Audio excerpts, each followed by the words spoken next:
Muy buenos días a todos los estudiantes y bienvenidos a esta unidad 1, a la primera sesión titulada Elaboración de la historia clínica uroginecológica, un tema muy importante con el que debemos iniciar nuestra unidad, ya que iremos viendo a lo largo del desarrollo el valioso instrumento de atención que es la historia clínica uroginecológica. Primero, saber que la historia clínica uroginecológica es una herramienta valiosa e irreemplazable para mostrar el manejo de las pacientes que tienen alguna patología de piso pélvico. Es importante por tres razones y es importante hacernos conscientes de las mismas para poder valorar y poder invertirnos en un buen desarrollo de la misma. El 90% del diagnóstico se realiza con solo la historia clínica. No necesitamos muchas veces de exámenes complementarios ni de otro tipo de estudios para poder realizar el diagnóstico al que se llega en un 90% de las oportunidades solo y únicamente a través de un buen llenado de la historia clínica.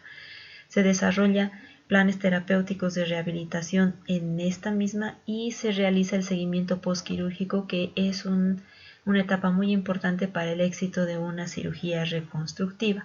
Son por estas razones que es imprescindible que el especialista uroginecólogo tenga un total dominio sobre la elaboración y la utilización de lo que es la historia clínica, que vamos a ver que tiene algunas variantes en relación a una historia ginecológica normal. Primero, saber que se va a dividir en lo que es una evaluación inicial, donde el primer paso es la anamnesis dirigida, ver los factores de riesgo, los síntomas e indicadores de incontinencia urinaria o de prolapso, la gravedad de la afectación de la queja de la paciente, poder detectar si existe una incontinencia anal o una disfunción sexual. Estos últimos puntos porque muchas veces las pacientes no vienen con esta molestia inicialmente, pero es algo que lo callan y que nosotros como subespecialistas debemos estar capacitados para indagar y poder descubrir. Posteriormente viene la exploración física general y pelviana, donde nosotros tenemos como objetivo principal demostrar objetivamente aquellas quejas o aquellos motivos de consulta que tiene la paciente. Nos podremos apoyar, sí, dentro del desarrollo de la historia clínica en los diarios miccionales o en la prueba de la toalla o del pañal, y con todo esto desarrollar una primera impresión diagnóstica. Bueno, ahora para poder iniciar nuestra sesión vamos a darnos 10 minutos para poder llenar la ficha metacognitiva, donde en primera instancia vamos a llenar las dos primeras columnas para poder ver qué es lo que nosotros sabemos acerca de la historia clínica uroginecológica y qué es lo que quisiéramos aprender. La tercera columna la vamos a llenar al finalizar la sesión. Bueno, para empezar vamos a presentar el caso clínico de una paciente de 65 años que acude con una historia clínica de masa en genitales, la cual se torna no reducible desde hace 3 meses a la fecha en la que acude la paciente y que en las últimas 2 semanas se empezó a tornar dolorosa. Con respecto a la micción, ella indica que debe iniciarla con cierto pujo y que ocasionalmente presenta sensación de vaciado incompleto, el mismo que se ha ido tornando más frecuente. No presenta pérdida involuntaria de orina, aunque en los últimos 3 meses acude con más frecuencia a orinar tanto de día como de noche. Presenta una historia de constipación crónica desde su juventud y es bueno aclarar que es una paciente que no es sexualmente activa debido a un problema de enfermedad de diabetes que tiene la pareja desde hace 10 años. Este es el instrumento impreso que se les va a hacer llegar a cada uno de ustedes, que es la historia clínica uroginecológica. Si nosotros la observamos, vemos que está dividida primero en la anamnesis, que es esta primera parte, donde podemos encontrar que es muy detallada. De aquí viene la afirmación que hicimos al inicio, donde prácticamente con la sola anamnesis bien realizada podemos llegar casi al 70% de nuestro diagnóstico. vemos que los síntomas se van a dividir en lo que son todos los síntomas urinarios, desde lo que es incontinencia, en qué momentos se presenta la incontinencia, la frecuencia urinaria, el tipo de micción que tiene la paciente. Luego pasamos a estudiar la parte de la sensibilidad pélvica, posteriormente la parte de la sensación de bulto o de prolapso, ver cómo está su hábito intestinal y su esfera sexual.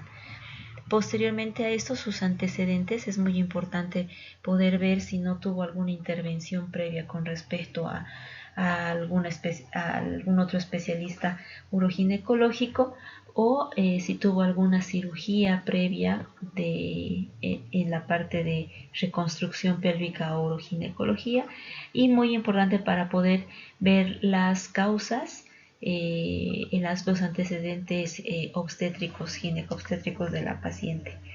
Posteriormente vemos que ya la parte del examen físico vendrá a confirmar todo lo que nosotros hemos encontrado en la anamnesis. Básicamente vemos también que se divide en lo que es la cuantificación del POPQ o la cuantificación del prolapso de órganos pélvicos. Hacia abajo la cistometría, donde es una prueba de consultorio que busca indagar la funcionalidad de la vejiga, y posteriormente la parte de lo que es el área ginecológica, tanto en lo que se refiere a un examen objetivo inicialmente y posteriormente a un examen especular. Con todo esto podemos llegar a nuestro diagnóstico.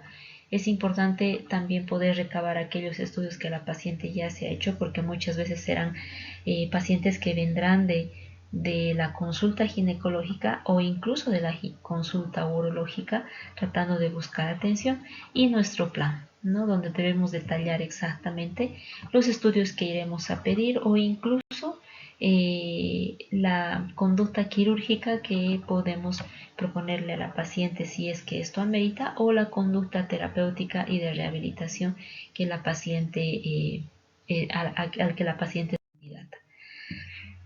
Les voy a dar un pantallazo de lo que es la sintomatología y más aún la terminología, que se utiliza de manera consensuada a través de los organismos internacionales, que son los entes que rigen todo nuestro actuar a este nivel, como son la IUGA, que es la International Urogynecology Association, y la ICS, que es la International Continence Society, que son las dos asociaciones que regirán primero la terminología que vamos a utilizar y posteriormente las conductas. Básicamente este documento, que fue publicado en el 2010 y que hasta la fecha se realizaron leves modificaciones, divide todo lo que son inicialmente los síntomas urinarios en síntomas de incontinencia urinaria, de llenado vesical, síntomas sensitivos, de vaciado y posmicción, síntomas de prolapso y síntomas de disfunción pélvica. Vamos a revisar algunas de la terminología más utilizada. Entre estas está la incontinencia urinaria, conocida como la pérdida involuntaria de orina; la incontinencia de esfuerzo, cuando esta pérdida de orina se relaciona con alguna actividad física o esfuerzo; la incontinencia de urgencia, donde esta pérdida involuntaria de orina se relaciona con el deseo de miccionar; la incontinencia postural, que es aquella que se presenta cuando la paciente cambia de posición; la enuresis, que es la pérdida de orina durante el sueño de manera voluntaria. Los síntomas de incontinencia urinaria como tal podrán ser incontinencia coital, incontinencia insensible, incontinencia continua e incontinencia mixta. Los síntomas de almacenamiento vesical serán aquellos que se refieren al aumento de la frecuencia urinaria diurna, que es la sensación que tiene la paciente de ir más seguido al baño a orinar de lo que lo hacía anteriormente; la nicturia, que es la queja de interrupción del sueño por el deseo miccional o por la necesidad de orinar, y que va precedido y seguido de los síntomas de vaciado vesical, que son síntomas donde se presenta una sensación anormal que experimenta la mujer durante o después de la micción. Entre los más importantes están la vacilación, donde la paciente indica que se presenta un retraso del inicio de la micción. Esto se puede deber a una disinergia del detrusor y el esfínter, y ya sea también por una alteración en la contractilidad del detrusor o por asuntos psicológicos.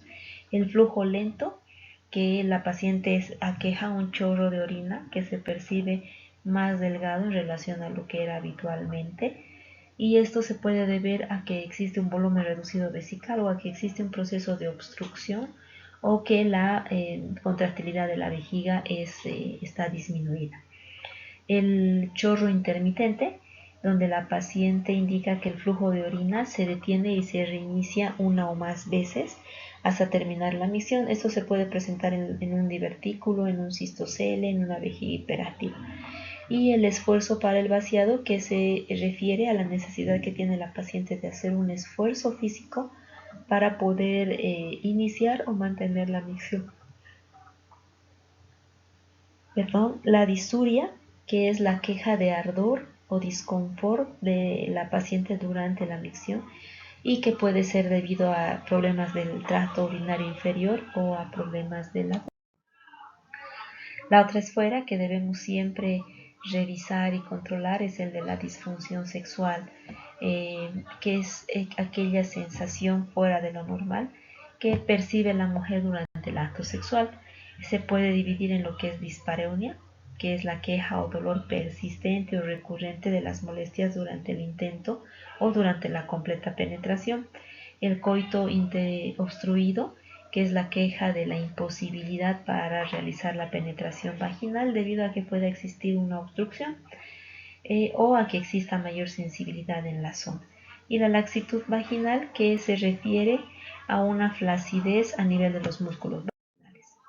Los síntomas de una disfunción anorrectal se refiere a una incontinencia fecal, que es una queja de una pérdida involuntaria de heces, ya sean líquidas o sólidas. Puede ser una incontinencia fecal pasiva, donde la paciente no advierte ningún tipo de sensación de defecación ni nada parecido, y que se presenta la incontinencia fecal.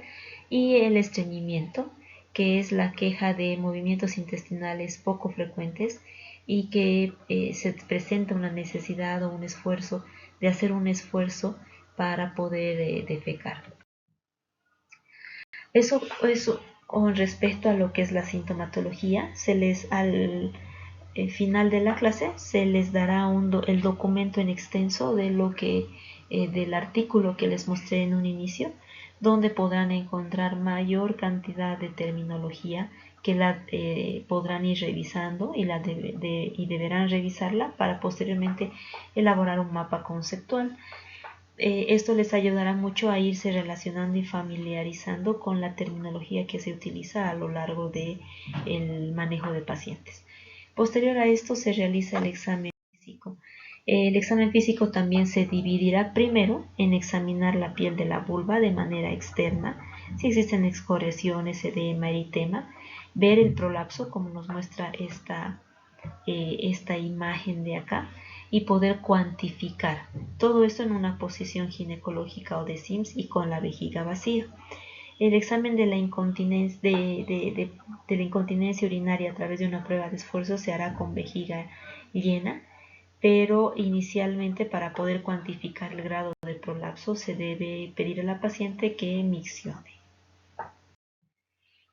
También el examen ginecológico incluirá el examen de la uretra. Se debe buscar secreciones, flujos sospechosos, masas, divertículos uretrales, quistes parauretrales, vaginales.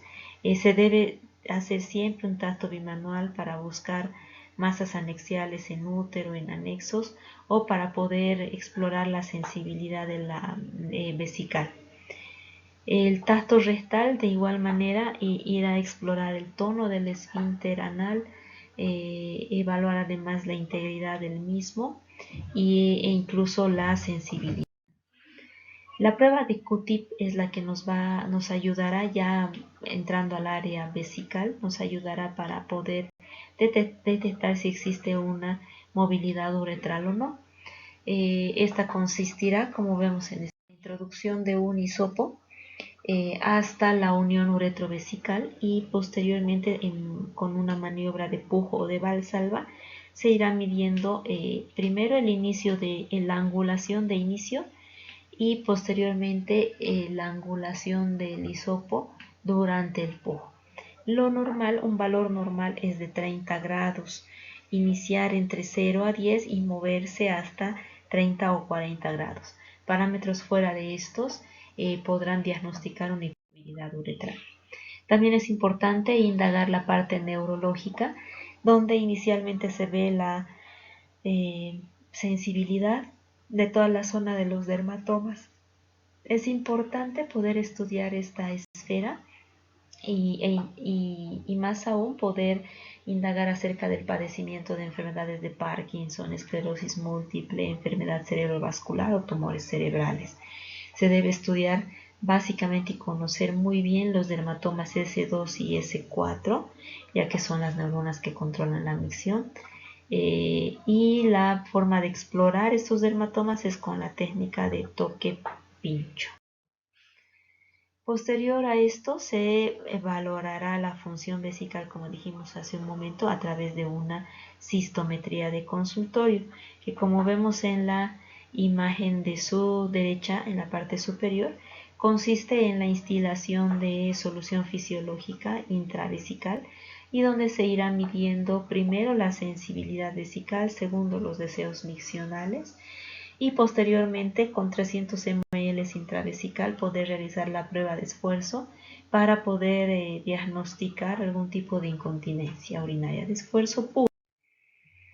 Muy bien, ustedes están invitados a realizar con el documento que se les va a asignar al final de la clase un mapa conceptual, y les iré pasando impresa esta rúbrica donde va detallando las características que debe tener este mapa mental.